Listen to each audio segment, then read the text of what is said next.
and we are about to begin with our flag hoisting ceremony very soon.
Good morning everyone, and I wish you all a very happy Republic Day.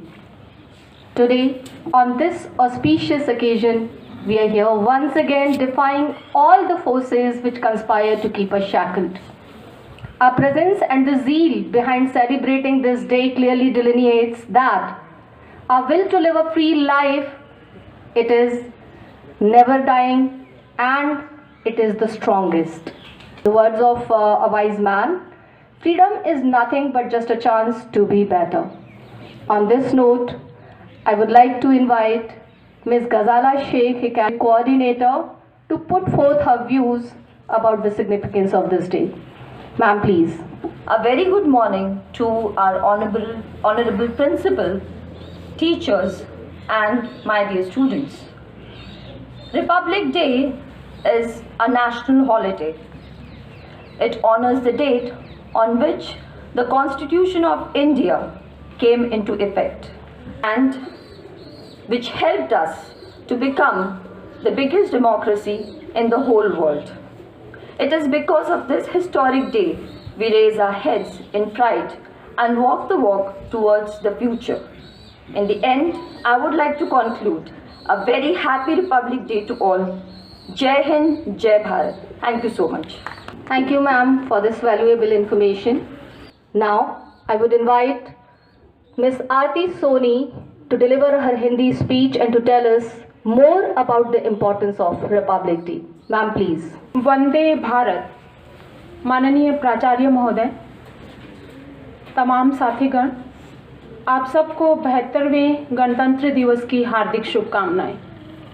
अधिकारों की प्राप्ति के लिए कर्तव्यों का निर्वहन जरूरी है, इस बात की याद दिलाता है हमें हमारा गणतंत्र। हम दिल में छुपा लेंगे, आबाद बहारों को लुटने से बचा लेंगे, आबाद बहारों को मिटने से बचा लेंगे। एक बार पुनः आप सभी को 72वें गणतंत्र दिवस की हार्दिक शुभ आकांक्षाएं। जय हिंद, जय Bharat. Thank you, Aarti ma'am, for the wonderful thoughts. And today, we as loyal citizens should also take a pledge to build a free and fair nation, free from every drawback which tries to pull the progress of our nation back. As true stewards, we must not ignore this calling of ours. On this note, I would like to request our Honorable Principal Sir, Mr. Pankaj Somani, to share his views about the day. Sir, please. विद्यालय परिवार में बैठे हुए मेरे समस्त साथियों और virtual media के थ्रू मुझसे मिलने वाले, मुझसे जुड़ने वाले मेरे समस्त विद्यार्थी एवं अभिभावक, आप सभी को देश के 72वें गणतंत्र दिवस की हार्दिक शुभकामनाएं। आज इस विद्यालय प्रांगण में हम हमारे इस गणतंत्र दिवस का आयोजन उसी हर्षोल्लास के साथ कर रहे हैं जिसके साथ हम हर वर्ष यहाँ करते हैं। इस कोरोना काल में हम इस समय हमारे विद्यार्थियों को ज़रूर मिस कर रहे हैं। उन्हें हम यहाँ पर चाहते थे कि वो हमारे साथ रहें, पर वो अभी हमारे साथ आभासी मंच से जुड़े हुए हैं। आज का ये दिन अपने आप में एक अलग ही अनुभूति लेकर के आता है। 1947 देश की आज़ादी का जश्न और 1950 देश का गणतंत्र। 26 जनवरी 1950 जब हमारे देश में पहला गणतंत्र मनाया गया, और आज 72 साल के बाद जब हम 72वां गणतंत्र मना रहे हैं, देश की परिस्थिति में ज़मीन आसमान का अंतर आ चुका है। किसी भी देश को महान उसके नागरिक बनाते हैं, और महानता अपने आप में नहीं आती। उनके लिए कुछ आदर्श, कुछ मूल्य, कुछ उसूल, कुछ परिभाषाएं, इन सब के तहत उन्हें परिभाषित करना पड़ता है, और देश का संविधान वही करता है। जिन आदर्शों की हम बात करते हैं, जिन मूल्यों के बारे में हम विचार करते हैं, जिन अधिकारों को हम मानते हैं,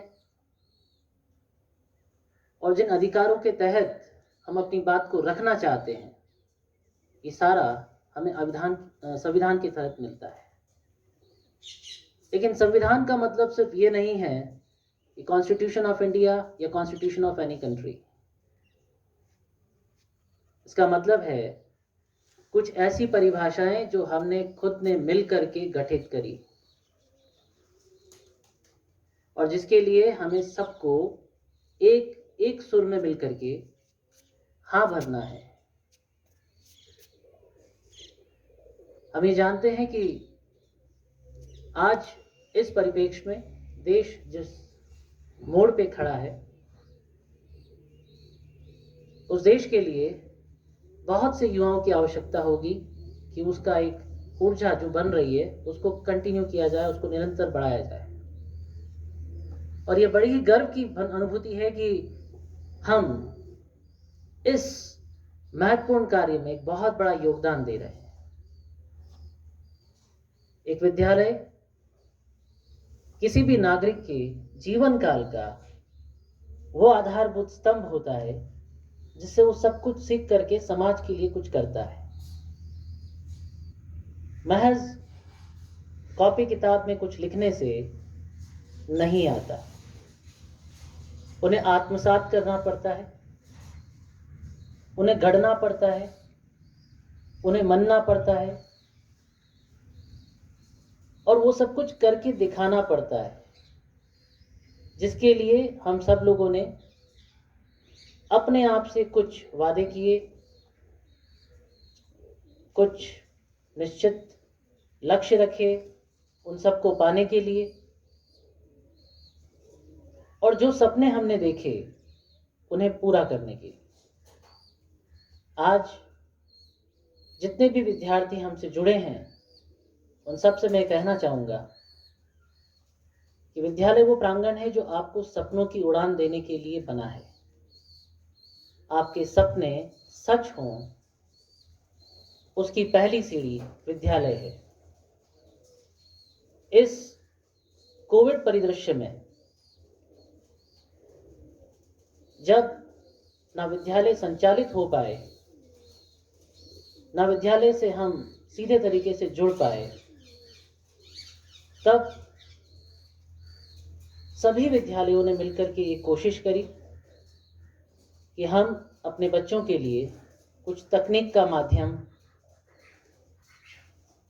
प्रयोग में लाएं, और उसका सबसे बेहतरीन उदाहरण था ऑनलाइन क्लासेस। एक समय जब ऑनलाइन क्लासेस बहुत बड़ा चैलेंज था किसी भी विद्यालय के लिए, लेकिन आज वो एक बहुत बड़ा एफर्टफुल, एनर्जेटिक अप्रोच बन चुका है समस्त विद्यालय के। एक समय जो बहुत बड़ी कमजोरी थी, आज हमारा बहुत बड़ा हथियार है, हमारी बहुत बड़ी शक्ति है। और मुझे बड़ा गर्व है कि हमारे विद्यालय लक्ष्मीपत सिंघानिया एकेडमी ने इस लक्ष्य को बड़ी ही अच्छी तरीके से हासिल किया और निरंतर इसमें प्रगति भी करी। इस समय अभिभावक जो एक बहुत महत्वपूर्ण भूमिका निभा रहे हैं, एक शिक्षक के तौर पे और एक अभिभावक के तौर पे, उन्हें भी मैं ये कहना चाहूँगा कि समय के साथ परिवर्तन होना चाहिए। आप भी परिवर्तन लाइए। जिस परिस्थिति में हमें चलना है उसमें हमें एक बहुत मिला जुला स्वरूप लेकर के चलना पड़ेगा। ये भी एक बहुत महत्वपूर्ण बात है कि हम जिन युवाओं को बना रहे हैं, जिनके लिए हम इतना सब कुछ कर रहे हैं और जिनसे हमारी भी बहुत सारी अभिलाषाएं जुड़ी हैं, बहुत सारी अपेक्षाएं हैं, बहुत सारी आकांक्षाएं हैं, उन्हें भी मैं कहना चाहूँगा कि अगर युवा शब्द को अगर आप उल्टा कर दें तो वो वायु बन जाता है और वायु में बहुत गति होती है, बहुत ऊर्जा होती है। और अगर उस ऊर्जा और गति को एक निश्चित दिशा दी जाए तो वो अपने आप में दुनिया को बदल सकती है। और ये दिशा देने का काम शिक्षक करते हैं, गुरुजन करते हैं। हम सब लोग आज ये प्रण लें कि इस देश को जो शक्ति की आवश्यकता है, उस शक्ति में हम हमारा पूर्ण रूप से योगदान देंगे, बढ़ोतरी करेंगे। हमारे देश को आज़ाद करने में, गणतंत्र बनाने में बहुत से शहीद हुए, बहुतों ने अपने बलिदान दिए और हम इस आज़ाद भारत में सांस ले रहे हैं। अपना खुद का राज्य है, हमारे खुद के देश के चुने हुए प्रधान हैं। अब सब कुछ हमारे अनुकूल है, लेकिन अब हमें देश के अनुकूल होना पड़ेगा। आदान प्रदान से ही कुछ कार्य चलते हैं। जो भी हमारी जिम्मेदारियां हैं, जो भी हमारी आवश्यकताएं हैं, उनका आपस में बहुत अच्छा बैलेंस होना चाहिए।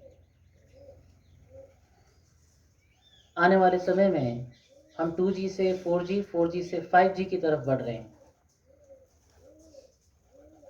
और इसलिए अब हमें एक 5D को अप्रोच लेना पड़ेगा।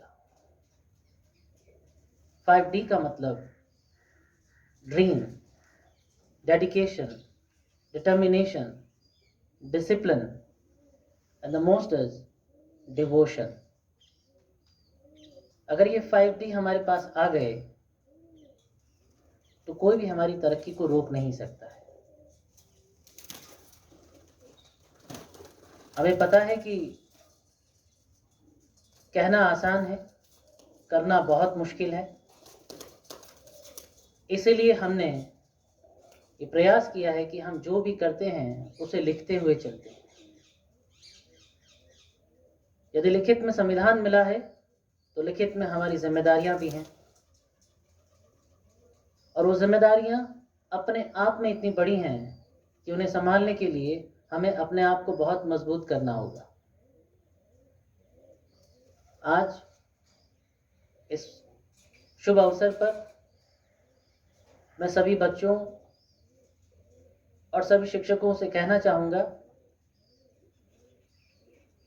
कि रफ्तार बढ़ाइए। रेंगने से अच्छा है चलना, चलने से अच्छा है दौड़ना और दौड़ने से अच्छा है उड़ना। और उड़ें तो इतना उड़ें कि आसमान कम पड़ जाए। एक परिंदा हमें सिखाता है कि उड़ना किसे कहते हैं और परिंदों को देख करके ही हमें सपना देखना आता है।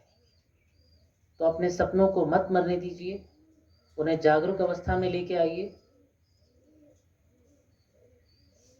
विवेकानंद जी ने भी कहा है कि अगर आप किसी भी व्यक्ति के प्रति संवेदनाएं नहीं रखते हैं, उसके प्रति आप जागरूकता नहीं रखते हैं, आपके हृदय में पीड़ा नहीं होती है, तो आपका हृदय नहीं है, पत्थर है। और ये नहीं भूलना चाहिए कि यदि हृदय पत्थर है तो पत्थर पे फूल नहीं खिला करते, पत्थर पे सिर्फ काई जमती है।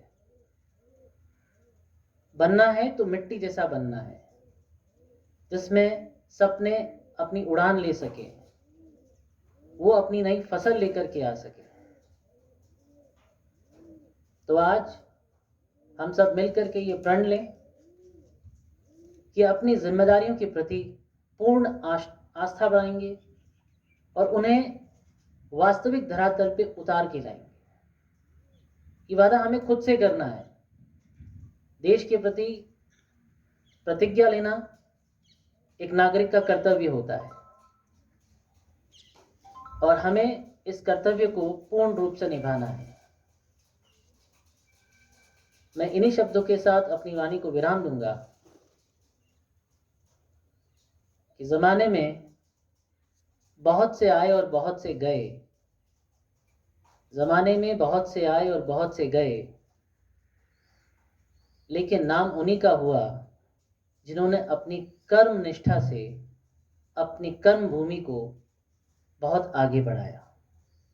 आप सब लोग उस कर्म भूमि के लिए अपनी कर्म निष्ठा को बढ़ाएं, आगे बढ़ें और राष्ट्रभाषा को प्रोत्साहन दें। आज गणराज्य है, आज गणतंत्र दिवस है और मैं अपनी राष्ट्रभाषा में अपने उद्घोषण को देते हुए बड़ा ही गौरवान्वित महसूस कर रहा हूँ और उम्मीद करता हूँ कि हम हमारे देश के प्रति वो सच्ची निष्ठा, कर्तव्य जो हम पढ़ते हैं, लिखते हैं, उन्हें वास्तविक धरातल पर उतारें और आगे बढ़ें। जय हिंद, जय Bharat. And I'm sure the faith you have reposed in the capabilities of the teachers, students, and the youth of the nation that will not be futile. We all will shoulder our responsibilities very religiously.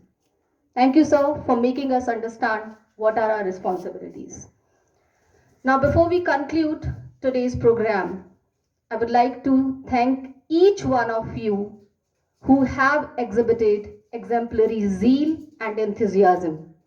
Though this scenario of COVID-19, it has not allowed our students to be present amongst us, but still, we did not allow this situation, this obstacle to interfere in our zeal and in upholding the life and soul of our school.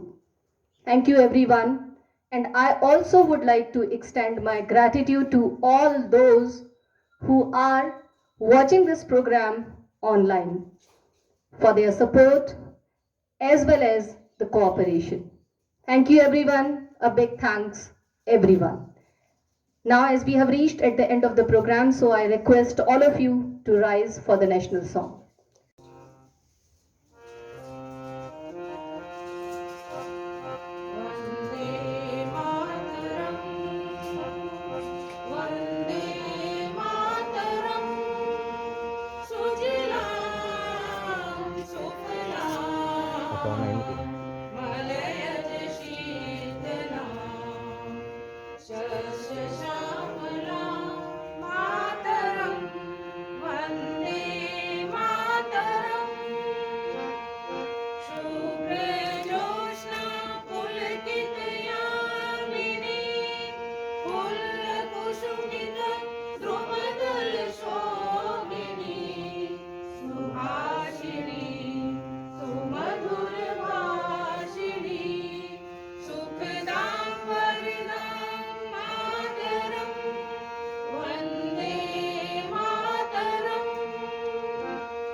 Bharat माता की जय। भारत माता की जय। भारत माता की जय।